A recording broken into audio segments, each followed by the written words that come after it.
Bonjour, correction des numéros sur le rendement énergétique, page 183 et plus. Donc, au numéro 1, on vous dit il y a une lampe incandescente qui, elle, va perdre 95 de sa chaleur, c'est-à-dire va dissiper sous forme de chaleur près de 95 de l'énergie électrique qu'elle consomme. Donc, ce que ça veut dire? Ça veut dire que cette lampe-là, elle utilise juste 5 de son énergie pour pouvoir dégager de la lumière. D'accord? Donc, ça, c'est vraiment pas beaucoup. Elle perd la lampe incandescente, elle perd 95 de son énergie. Une lampe fluo compacte, elle, n'en dissipe que 70 à 80 Ça veut dire que la lampe fluo compacte, elle va utiliser entre 20 et 30 donc autrement dit, on va dire 30 30 de son énergie va servir à éclairer, à être utilisé pour de l'énergie rayonnante. Donc, quel type de lampe a un meilleur rendement énergétique? Évidemment, c'est la lampe qui est la lampe fluo compacte. Donc, la lampe fluo compacte, puisqu'elle perd seulement, entre guillemets, 70 à 80 de son énergie, puis qu'elle va utiliser de 20 à 30 de son énergie pour faire de la lumière, ben, elle est plus efficace qu'une ampoule incandescente, c'est-à-dire une ampoule traditionnelle dont le rôle principal est d'éclairer aussi, mais qui perd beaucoup plus d'énergie sous forme de chaleur. Donc, la réponse est fluo compact. Vous lirez en détail ce que la combustion de l'essence dans le moteur d'une voiture utilise 4 millions 500 000 joules d'énergie chimique et permet à la voiture d'acquérir 500 000 joules d'énergie cinétique. Bon, ce que ça veut dire? Ça veut dire qu'au départ, l'énergie consommée, ben vous l'avez ici, l'énergie consommée, c'est 4 500 000 joules d'énergie. D'accord? Sur les 4 500 000 joules d'énergie, celle qui était utile, c'est juste 500 000 joules. Tout le reste, là, les 4 millions de joules qui manquent, ont été perdus en frottement dans le moteur, ils ont été perdus en frottement par rapport, je ne sais pas moi, pour combattre le vent contre la voiture, les roues sur l'asphalte, etc. Donc, il y a de l'énergie qui a été perdue énormément, mais sur les 4 500 000 joules, il y a seulement 500 000 joules qui ont été utilisés pour faire bouger la voiture. Énergie cinétique, cinétique vient du terme cinéma qui veut dire mouvement. Voilà, donc 500 000 divisé par 4 500 000 multiplié par 100, ça fait un faible rendement, un rendement de 11,1 D'accord?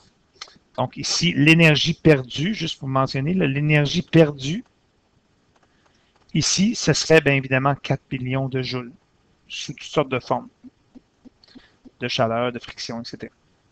Ensuite de ça, au numéro 3, un ingénieur doit améliorer le rendement d'un système de remontée mécanique en ski. Parmi les idées suivantes, lesquelles représentent une solution intéressante pour l'ingénieur, cocher la case appropriée. Fournir davantage d'énergie électrique au système de remontée mécanique, ça ne va rien changer au rendement. Si, par exemple, il y a de la friction entre les pièces frottent, imaginez que c'est un vieux remonte-pente, une vieille remontée mécanique, les pièces sont rouillées, ben même si tu fournis plus d'énergie, tu vas juste générer plus de frottement. Fait qu'au bilan, le rendement va être le même. Tu vas avoir juste fourni plus d'énergie, le remonte-pente va remonter plus rapidement, mais il va quand même frotter beaucoup plus en conséquence. Donc, en proportion, tu vas avoir le même frottement. Donc, ça, c'est pas à considérer. Faire monter moins de skieurs à la fois dans les remontées mécaniques, ça, encore une fois, ça n'augmente pas le rendement. Parce que le fait que tu fasses remonter moins de skieurs, ça ne va pas faire que les pièces vont moins frotter ensemble. C'est-à-dire que le système va utiliser moins d'énergie parce que c'est moins lourd, il y a moins de skieurs à remonter, mais ça va également faire moins de frottement entre les pièces. Fait que les deux vont être proportionnels. Donc, ça force moins, mais ça frotte moins aussi. Mais ça va toujours frotter dans les mêmes, le frottement va toujours être dans les mêmes proportions par rapport à l'énergie initiale. La bonne réponse, c'est diminuer le frottement indésirable sur les câbles des systèmes de remontée mécanique. Donc, diminuer le frottement, ça veut dire bien lubrifier les pièces, les huiler, peut-être changer certaines pièces pour avoir un meilleur rendement avec des matériaux qui frottent moins les uns contre les autres, puis avoir des pièces de mécanisme qui soient beaucoup plus fluides. Donc, ça augmenterait le rendement, ça éliminerait les pertes d'énergie, les pertes de chaleur.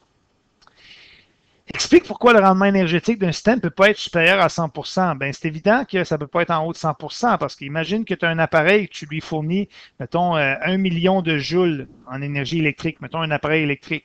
Ben, il ne peut pas transférer plus que 1 million de joules pour que l'énergie, à faire son travail comme énergie utile, parce qu'au départ, la seule énergie que tu as, c'est 1 million de joules. Fait que tu ne pourras jamais transférer plus que 1 million de joules, 1 million de joules pour de l'énergie utile. Donc, nécessairement, le rendement ne pourra jamais être en haut de 100 vous lirez ce qu'eux vous mentionnent là-dessus, mais ça va tourner autour de ce que je vous dis.